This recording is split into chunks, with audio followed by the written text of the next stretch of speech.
привет! Вы на канале Саша Мамаша. И сегодня наше видео о пошиве детского платья по своим размерам.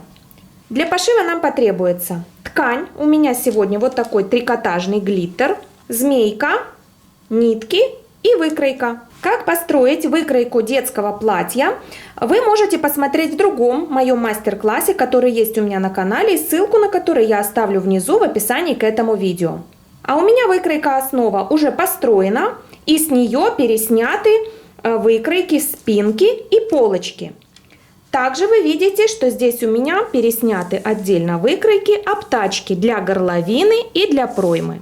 Напоминаю, что выкроить обтачку очень легко. Нужно просто от линии среза горловины и проймы отступить определенное расстояние. У меня это 3 сантиметра. Теперь по этим выкройкам вырезаем детали из ткани. Эта деталь полочки, она одна. И здесь посередине переда у нас сгиб ткани. А это две детали спинки.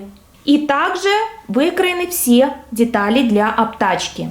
По горловине полочки у нас одна деталь, также со сгибом посередине переда. Остальные всех по 2 детали. Обращаю внимание, что контуры переведены на все детали, на все стороны и основных деталей, и деталей обтачки. Это сильно упростит дальнейшую работу. Теперь о припусках.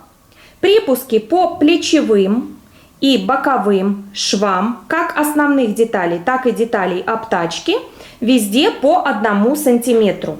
Припуски по срезам везде тоже и для горловины, и для проймы, для основных деталей и для деталей обтачки пол сантиметра.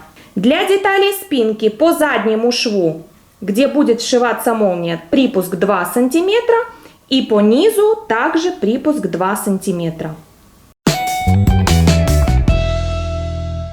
И когда детали из ткани вырезаны, первое, что мы делаем, мы обрабатываем все срезы, которые необходимо обработать, кроме нижнего. Имеется в виду плечевые срезы, боковые и по спинке сзади. Это относится и к деталям основным, и к деталям обтачки. Кстати, уточню, что у обтачки по вот этим внешним срезам, там где не будет шва, припуска нет.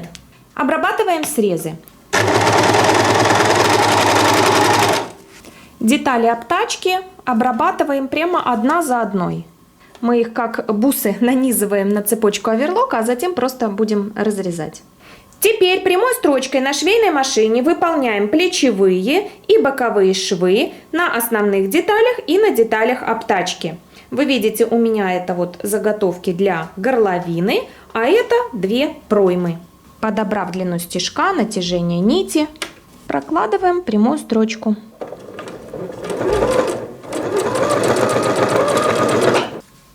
Точно так же выполняем швы на деталях обтачки. Я сколола 2 булавками, так, чтобы зафиксировать вот этот угол. Все, опускаем лапку, немножко вынимаем эту булавку. Начинаем прострачивать, и когда уже зафиксировали, прострачиваем дальше. Теперь разутюживаем все выполненные швы. Плечевые швы удобнее разутюживать на подставке, и это же касается вот этих деталей.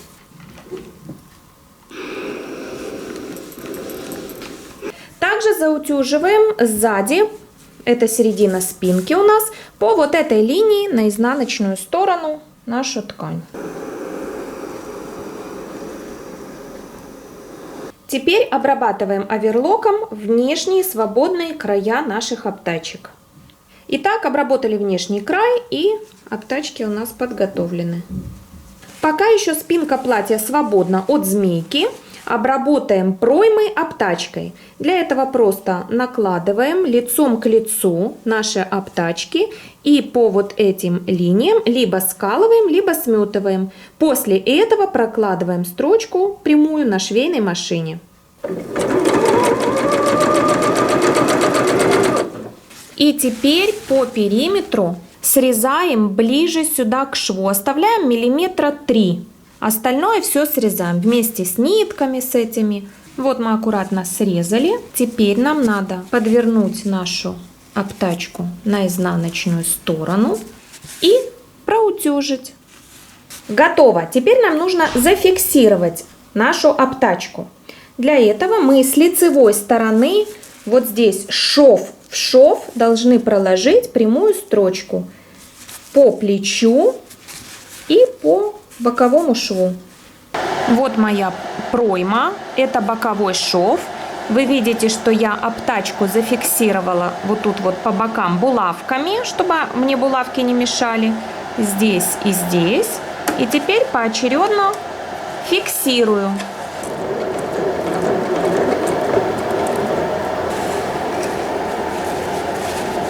Готово.